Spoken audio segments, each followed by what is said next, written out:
আসসালামু আলাইকুম, কেমন আছেন সবাই? Welcome to my new YouTube channel the kitchen life of Fariha.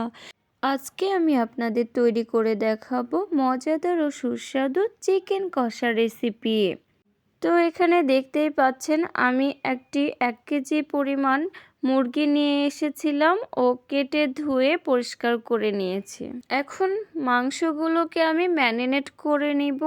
এর জন্য প্রথমেই দিয়ে দেব 1 চা চামচ লবণ, 1 চা চামচ মরিচ গুঁড়া ও সামান্য কিছু হলুদ গুঁড়া, 1/2 চা চামচ ধনিয়া গুঁড়া, 1/2 চা চামচ জিরা গুঁড়া, 1 ফালি লেবুর রস,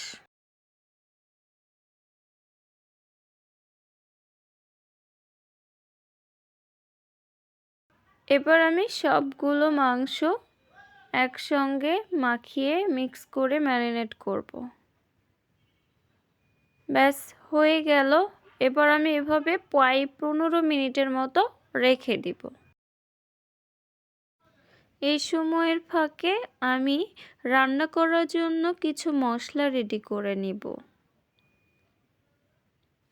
এখানে দেখুন নিয়ে নিয়েছি 1টি কাঁচা লঙ্কা কুচি, 2টো বড় সাইজের পেঁয়াজ কুচি, 1টি রসুন কুচি, 1টি তেজপাতা কুচি, কিছু আস্ত জিরা, কিছু মশলা, আদা বাটা, জিরা বাটা, পেঁয়াজ রসুন বাটা। তো এই তো ম্যারিনেট করা শেষ। ফিরে আসলাম 15 মিনিট পর। এবার শুরু করে দিই রান্না। চুলায় একটি ফ্রাই প্যান বসিয়ে দিলাম, গ্যাস অন করে এবার দিয়ে দিব 1/2 কাপ পরিমাণ সয়াবিন তেল। পেঁয়াজ কুচিগুলো দিয়ে দিলাম, 1টি রসুন কুচি, 1টি কাঁচা লঙ্কা কুচি, 1টি তেজপাতা, কিছু মশলা, কিছু আস্ত জিরা, দিয়ে দেব পেঁয়াজ রসুন বাটা, আদা বাটা, জিরা বাটা, 1 চা চামচ লবণ, 1 চা চামচ মরিচ গুঁড়া, সামান্য কিছু হলুদ গুঁড়া। এবার সবগুলো একটু মিক্স করে নেব। এরপর সামান্য একটু পানি দিয়ে দিব যেন মশলাগুলো পুড়ে না যায়।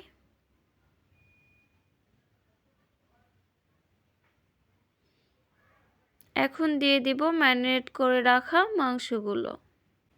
যেহেতু আমি মাংসগুলোকে কষিয়ে রান্না করব, তাই আমি এর মধ্যে কোনো রকম পানি অ্যাড করব না, তাই অনবরত নেড়ে দিব যেন মাংসগুলো পুড়ে না যায়। এবার আমি ঢাকনা দিয়ে 5 মিনিটের মতো রান্না করে নিব। ফিরে আসলাম 5 মিনিট পর। যেন মাংসগুলো দ্রুত সিদ্ধ হয়ে যায়। তো এরপর আমি অনবরত নাড়তে থাকবো।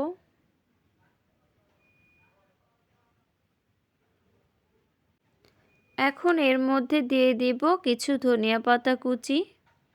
এটি একেবারে অপশনাল, আপনারা চাইলে দিতে পারেন, না চাইলে স্কিপ করবেন।